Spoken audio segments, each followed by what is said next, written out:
Hey, everybody, welcome back. I'm Susan Lindner, your host of the Innovation Storyteller Show, and we are continuing with this fantastic segments that we are doing with Peter Temes, who is the CEO and founder of the ILO, the Institute for Innovation at Large Organizations.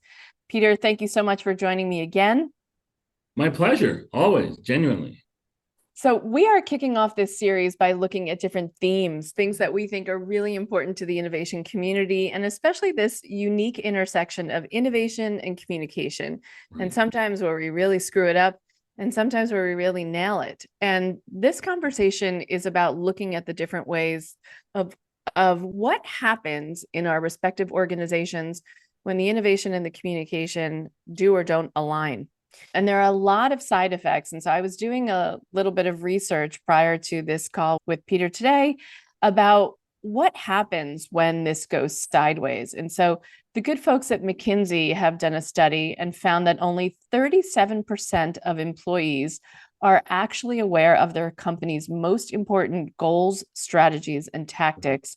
And that is especially true with innovation. It's actually referred to as the innovation awareness gap.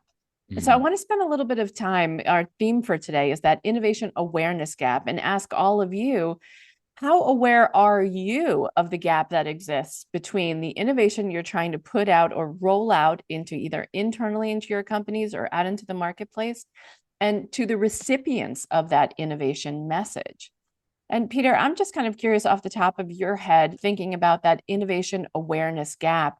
Is Mhm. it your experience, more than 2 decades of working in innovation, where this gap really lies? Where do you think it starts from? How pervasive is this innovation awareness gap? I think ultimately it starts from most senior management, and it starts with the substance and then goes to the communications. So the substance is who are we here for? I mean, we're here for our shareholders. That's a good answer, but it's not enough. We're Not here. very inspiring, is it? No, well, it's inspiring if you're a shareholder. Yeah, yeah, right, right. But even then, the company that you want to invest in most cases isn't the one that's most beloved by its shareholders. It's the one that's most beloved by its customers. Right. Because if the customers are madly in love with you, the shareholders are going to do just fine over time. And employees, in some ways, equally important, but each category is different. Employees are really going to be, in some ways, the most cynical when we talk about messaging about innovation. Mm. Messaging about innovation as a matter of our corporate strategy. And we work with a lot of firms whose positioning statements are, we're innovative. And they want that to be part of their brand identity. The story that brand captures and transmits works much better if it's true. I mean, what's great about Wait, say that brand, one more time. The yeah, story works best, by the way, innovators, if it's actually true. Yeah. if it's actually true. So if you look at the most valuable brands in the world, it's pretty interesting. You look at Coke, you look at Apple. With Coke, this is a well into, what is it, 150 years at this point, or something like that. It's a brand that keeps the promises it makes, which originally meant we're going to pep you up, have some cocaine. Now, that may or may not have been appropriate, and certainly it stopped when it needed to stop, but it actually was a delivery on a promise, that's for sure. With Mm. Apple, what's very interesting with Apple is the promises, and you see this in their various positioning statements, aren't really about the product, they're about the community. And that has been a large element of the genius behind Apple. So when you say think different, which many people I used to teach English with at universities choke on, different G, friends. But that doesn't mean you're getting more computing power per dollar. That means that you are an Apple person if you are going to buy this product as part of how you think different about the world. And that in turn is all about you. And the product and the brand become receptacles of value. That's how it works when your communications into and through your brand are true. So Harvard University, I mean, Harvard's a funny school, Mm. and I've had some years of working there myself. You've taught there, right? I did briefly, and it was either, kid, you're qualified to push this broom, maybe you could teach this class, my status. But in the long run, Harvard does very little brand communications. They don't say Harvard, where you'll get this. They just say Harvard. Mm. And they barely even do that. People come to Harvard. Interestingly, if you look at the rise of Facebook, you'll see that they had a lot of competition. They certainly weren't first into their market. But I'm sure Susan knows the story, how Facebook linked itself, the no brand fly by night kid in a dorm room project, linked itself to the 300-year-old brand of Harvard, right? One of the most prestigious brands, certainly the most prestigious in its category globally. Right. And what they did first is they say, okay, you can only be part of Facebook if you have a Harvard University email address. That's Ah, the the velvet rope. Yes. exactly. And I actually joined, because I did a lot of my graduate studies at Columbia University, and I had a Columbia alum email. And then one day I realized, ooh, I can get in this little club because I The have a Facebook. Columbia email. Ooh. And then it slowly spread, but you can see it was kind of standing on the shoulders of giants, right? Based on the brand. Today, Facebook's brand is actually, I think, a low brand value brand. But there's a really interesting dynamic to why people stay loyal to it. And I am all these years later, probably, I don't know, is Facebook even 20 years old? I probably got in year 4 or 5. Why? Because I have friends and family all over there. And it might not be the best tool, but for the most part, they're still active, even if it's only a little bit. So the stories that are told on Facebook and through Facebook are literally customized to me. That's the core. They have a nice bullseye. It's my daughter who lives 4,000 miles away, my buddy in New Zealand, and maybe 50 people in that category. And then there are the stories that are adjacent to that I see. But the crafting of the stories that create the stickiness and that issue promises that are indeed kept are distributed across all the people who use Facebook. And I like that. And a couple of hundred of those people are people I care about a lot. So the storytelling in some ways is distributed and aggregated. And when I think Facebook, I don't know what my opinion is of Mark Zuckerberg, but I know what my opinion is of my son. I know what my opinion is of my mom. I know what my opinion is of my buddy in the UK.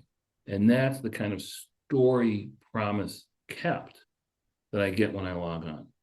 Now, if you want to translate that from a consumer experience to a corporate experience, one of the things that I think is really powerful is getting the folks on the shop floor doing the mid-career work as marketers, as engineers, making your company, making your place of employment and value creation a platform for their stories.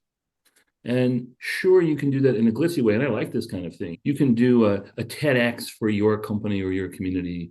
You can have an episode of The Moth on premises and literally get people telling their stories. But more than that, you can incorporate their perspectives, the perspectives of the people who work for you and with you, and the perspectives of your customers into your products. And Apple does that still, I think, brilliantly. Not necessarily by capturing and turning them back, although it's nice to do that, capture and amplify those stories, but do it in a less controlled way. And even if you look, it's a beautiful moment, and I think it's the very first season of the TV show Sex and the City, right? And I have some friends who are women more or less of that age in particular who lived in New York and were hustling and making their way. I am one of those women. I was going to say, I'm not identifying anyone in particular. I And might be a Miranda. I might, I'm not saying it might be though. well, I would never call myself Mr. Big, but that's an aspirational character, let's say. Sure. Chris Noth, pretty good actor. So there's a moment when, what's the name of the character? What's the main character? Carrie. Carrie. At the Carrie end of each Bradshaw. show, Carrie's in her little New York apartment, typing away in the wee hours on an Apple computer.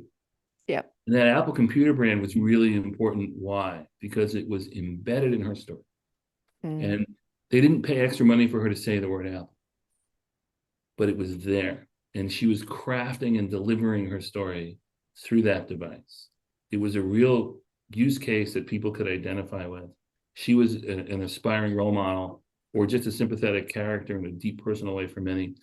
But during the first season, what you see is the apple is upside down as you look at it. Camera is taking the perspective of through her window, and you see the lid up and the apple's upside down. Because brilliant as they were in design, they had made ultimately a mistake, but when they observed, because of their closeness to the customer and because of Steve Jobs' instinct, they had the brand speaking to the individual user, which is great. But when they saw that show, they made the decision to flip it so that it would broadcast out from the user to everyone who came by. And I think that's a pretty brilliant sensitivity to the story of your users. And I think there are similar examples where the product customizes, right? You, the innovation leaders, are the tool for this to happen. You develop that insight by listening, not by creating, by matching, by observing this experience, and by checking in with your customer constantly, directly or Constantly. Yeah. And so I'm thinking about your standard rollout. I mean, it's basic change management principles 101, but when you think about an innovation team, right, that's about to be rolling out a new initiative, or maybe it's different business units that are now rolling out an initiative, and they need to get consensus. They need to get other people on board. Let's talk a little bit about some of the examples when we think about innovators and business unit heads who are saying, okay, we're ready to push this. How does that communication best evolve for that team? And who is the messenger of that message? Yeah. So this is a best practice that we developed. We were doing a study for what was then Fiat Chrysler as part of our membership.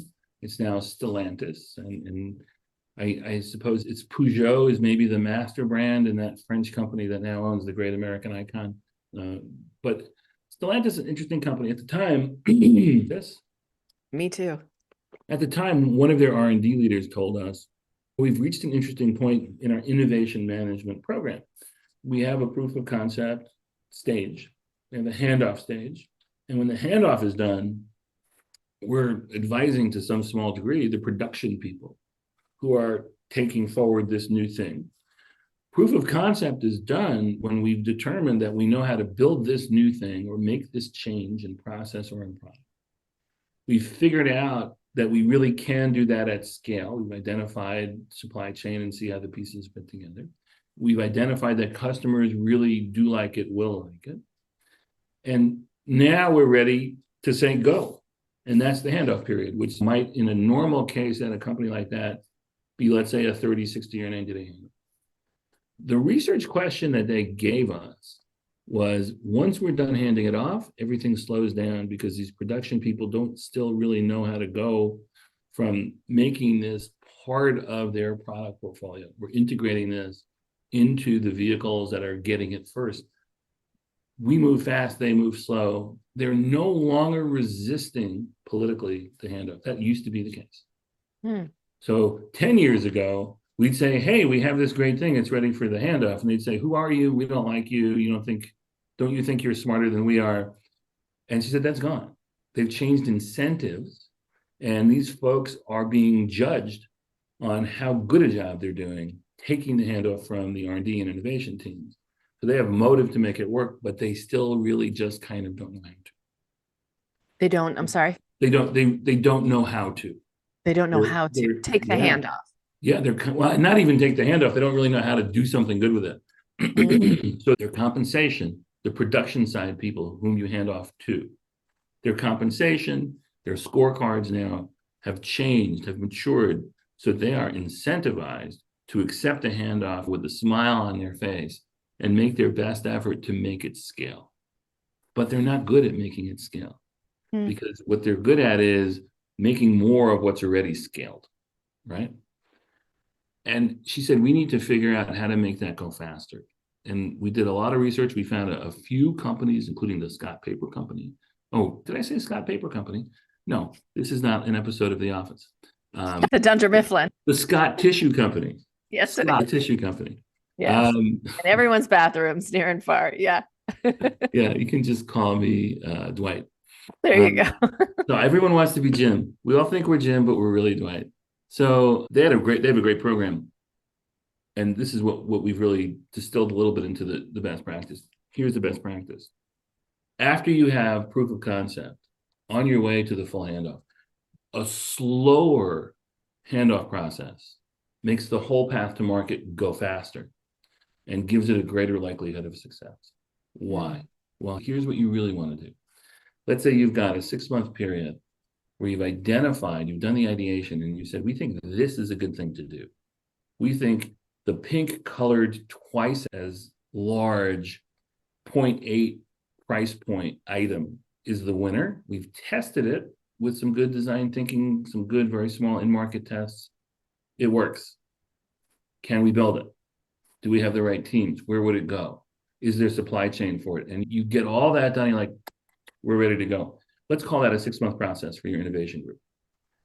As soon as you reach milestone 2 out of, let's say, 10, where you're getting a strong signal, this thing is really probably going to make it through proof of concept. That's when you want to start pulling in some time.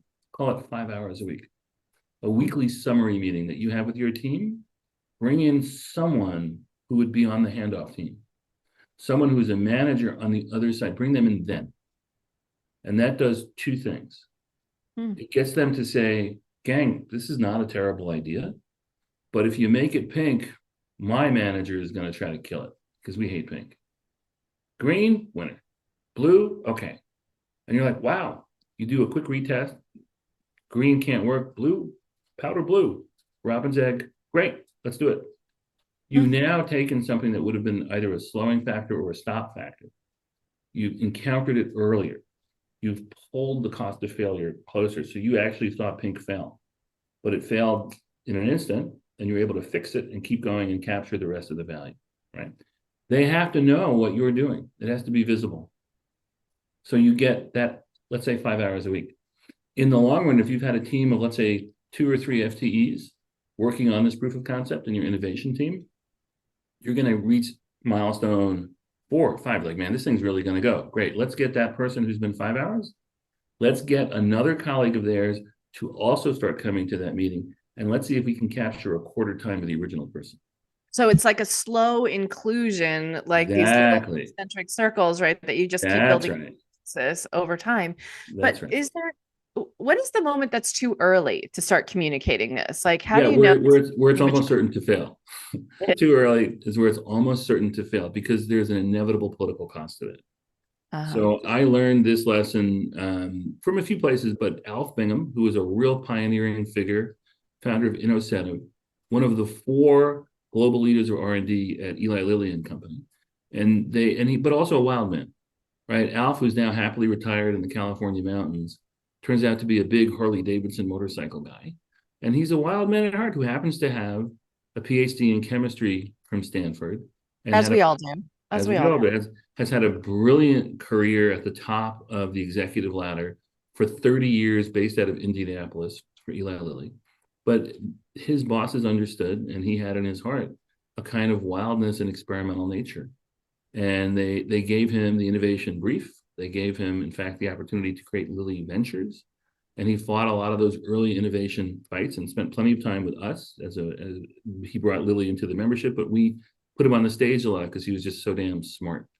And one of the things he said was, what you really need to do is pull failure forward and push cost back.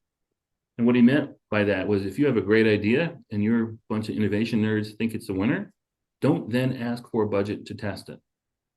Figure out how to test it. Got you. So your little own covert project kind of thing. Exactly. You're not burning anybody's budget, and you're likely to fail in an interesting way in your first few attempts. Figure out how to do that off the books first. And off the record, right? So this is the no comms. This is the no comms zone. Yeah. Okay. Exactly right. That's exactly right. And what you see when you do that, when you start looking at that model, you realize, ooh, this is happening in a lot of places. As an example, Grameen Bank pioneered microcredit in Bangladesh. Really interesting. And I've gotten to work a little bit as an advisor and as a student to many microcredit projects around the world. This is the Grameen Bank? Grameen Bank. In Bangalore, right? Yeah. I was using those models in Thailand when I was helping women getting out of prostitution by doing these money lending circles. Yeah. So my guess is, if you observe that closely, one of the things you probably found is there's no way in the world that these folks repay their loans at a 90% plus rate. I mean, that's the number. It's just not, I mean, if you're lending money to millionaires, and maybe especially if you're lending money to millionaires, you're not getting a 90+% repayment. Yeah. So what's going on? Here's what's going on. The first loan is not called a loan. The first loan is called a community investment, something like that. That's You go right. into a village in Bangladesh or Pakistan. We work with a group called Kosh in Pakistan. And you find a bunch of ladies, and Premium Bank, at least for much of its history, has only lent to women because they're thoroughly excluded from the banking system. And you tell them, listen, we want to give you $25, $30, $50 so you can buy a cow or a phone or something else. And then this area, which is starved for services, you can resell it at a nice margin. You can start working your way out of poverty. And here's the money. And maybe you're part of a lending circle or something else, which has its dark side as well. And in a month, we need it back. Prove to us you'll give it back and we'll lend you more. And about half give it back. And from that half that give it back, they make the second loan, but they call it the first loan. So they've already had the cost of failure for 50% of the people they're trying to serve. But it's happened early and off the books and at a very low cost of failure in terms of reputation, internally and externally. Now, with that early failure gone, done, and you've learned the most valuable lesson from it. What's the most valuable lesson? Who's going to pay their loan back? You learned that with an in-market test that didn't cost you much. Now you can start doing the math. And there are examples like that across industries, across companies. And it's smart. Pull failure forward, fail at no or low cost, fail with no or low visibility beyond your circle that's learning. And then now you've marked out a whole bunch of territory that you know doesn't work. Now, when you start getting people looking at the work, they're seeing more success than failure. Because the mindset for the innovation leaders has to be to consistently lower the cost of failure rather than trying to reduce the number of failures. But that's not a message that you need to put your energy into convincing other people of who aren't doing the work. Yeah. And then there's a kind of broader scale. We're doing this, right? We're rolling out the strategy. This is happening. There are times, certainly in the midst of COVID, in great restructurings, new mergers and acquisitions that take place. There are business events that are just kind of foisted at us that allow for innovation to arise. And the communications that has to go with that. Where do you think people screw it up when the big shifts are happening and the communication goes out wholesale to 40,000 employees at a time? So super interesting. And even the phrase, we're doing this. So that's interesting. To quote one of my dad's favorite jokes about the Lone Ranger and Tonto, what do you mean us? What do you mean we? Who's the we? And this is really important. Go back to that example of the slower handoff, right? If, as I approach the handoff, I'm shedding my folks slowly and systematically and adding just bit by bit folks on that team who are going to be receiving the handoff, you'll see that at a certain point, the we're doing this, the us is them. And that's great because then you lose a lot of that resistance. You will also lose some of the control of the product, but that's okay. Through that journey, the product adapts more, not just to the market, but also to the internal partners who are going to be the ones to carry this. And you have to believe them. I mean, when they say we can't do it if it looks like this, but we can do it if it looks like that, you're still on the team to a degree. So you test it, you vet it, you share the information, but you let go of it earlier. One of the interesting psychological dynamics there isn't just that you lower their barriers. It's that you as innovation leaders are doing a better job hearing their stories and living their lives.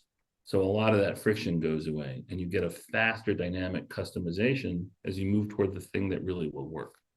Right.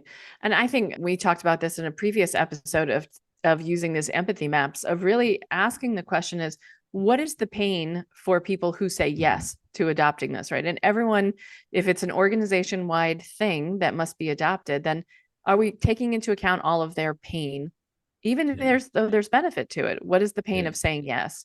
And then what is the expected gain for these stakeholders, right? And getting clear and being able to map that out. When we have those two things, very powerful tool to use in actually crafting the communication. And the other part of this I think is so important is giving people the tools to continue to spread the message. So I think Right. where a lot of standard internal comms teams miss out on opportunities is number one, pre-programming the story Sure. with Exactly. what my friend Sam Horn likes to call airtight sound bites. So how Yeah. can you actually distill the message down to something that's alliterative or has rhyme or has a sense of even iambic pentameter, right? It has like Right. a little bit of Yeah. juice to it. So people can remember it. We actually need to implant a Right. memory making devices so that people can refer back to that over and over again. Yeah. Yeah. And the other piece, so that it's shareable, right? So Right. innovation stories need movement and momentum. The story needs to keep going in Yeah. order for people to keep doing the change, because in That's most right. cases it's not a one and done thing. It's an Yeah. ongoing shift in the organization, and That's the right. way to keep that momentum for the storyteller, the original folks who are rolling this out, is how am I constantly looking for new adopters who are finding good in the change and Yeah. amplifying their stories, because Yeah. the research shows us that it's actually not believable over time when it just comes from corporate. For We sure. act we need the voice of the customer and we need the voice of the employee to Yeah. continue sharing the story again, but from their voice, not the company voice, if Yeah. it's going to be believed. Right. And I think that's really fundamental. If you do that right, what you'll see is the intent, the plan does get changed by the voices you hear and incorporate, right? Which is to say, the chairman has this great new idea. We're going to see if we can make it operational. Okay, we got it. Now let's make sure we're telling this story through the language of the folks who are going to build it and the folks who are going to use it and pay for it. As we do that listening, because listening is really the heart of great communications, But that, we're going to have to actually change what we're selling them because they're telling us how it needs to change. In yeah. an effective customer-oriented organization, that's easy. In an ego-driven, status-driven organization, it's hard. For me, I lived through this when I started working as a teacher, as an immature teacher. Yes, I was observing my students and tried to have close contact, but too often my internal camera was pointed on myself, and I was saying, how good a job am I doing? And what I had to do was get to the point where the camera was both revealing, but also looking out through the eyes of the students, right? Mm. And that meant that I taught differently. In some cases, it meant that I taught worse technically than I wanted to. I Mm. had some speeches, I had some jokes, and wait till you hear this, kids, and they don't care. They don't care. They had needs that I could address in a less articulated way, in a less rehearsed, a less skillful way, but it was what they needed to hear. It made the most difference. I actually wrote a book about this called The Power of Purpose. And I talked about 3 different levels of how people perceive themselves in the world they're in. And the first level is I am looking at myself and I'm going to say to myself, I did a good job or a bad job. So this is a salesman who walks out of a sales meeting and his partner says, or his boss says, how'd you do? He said, you know what, man, I don't want to brag. I think I did great. Awesome. Did they buy? No, but I really did great. It's like, dude, if they didn't buy, you didn't do great because it's not about you. It's about them. The second stage, which is where a lot of us get to by great effort, but not enough insight, is I'm not looking at myself. How do I look to myself? I'm looking at how do I look to the rest of the world? They thought I was great, came out of that room. They stood up and applauded. I have that job. I literally had one job interview where the panel of interviewers literally stood up and applauded. And I'm like, I did a great job. And I didn't get the job. And it doesn't matter. Doesn't matter if they applaud you. You gave them some free entertainment. That's why they applauded you. But you didn't help them. You didn't present yourself in a way that solves the real problems that they have. So if the middle step is I'm tuning into how I look to others, and that does make generally for a better life. The third step is how do others look to themselves? Mm. I'm in a room with you, I become invisible to myself. And I'm not just looking at how you look to me, I'm looking at how you look to yourself. I'm listening to what you have to say, to how you move, to where your emotional indications are. And if you're unhappy or anxious or fidgety, whatever it is, if you're joyous, if you're amused by yourself, if you like the person sitting next to you, All these things about how you look to yourself become entry points for me with my story, with my product, with my desire to really serve you. So that's a big goal. You know, Peter, I think this conversation is so important because it is this juicy layer, right? We go through all this trouble of creating incredible innovations, these process changes and so forth. And if we don't nail the communications around it, you can watch the whole thing just go up in smoke, can you not? Right. People slow roll their engagement. They kind of put the kibosh on it. I'm out of here in 3 years. Why am I going to push this through? Right. You can Yeah, see how that whole comms process and to your point, not being aligned around the incentives can really derail some of the best ideas. absolutely. I agree totally. Yeah.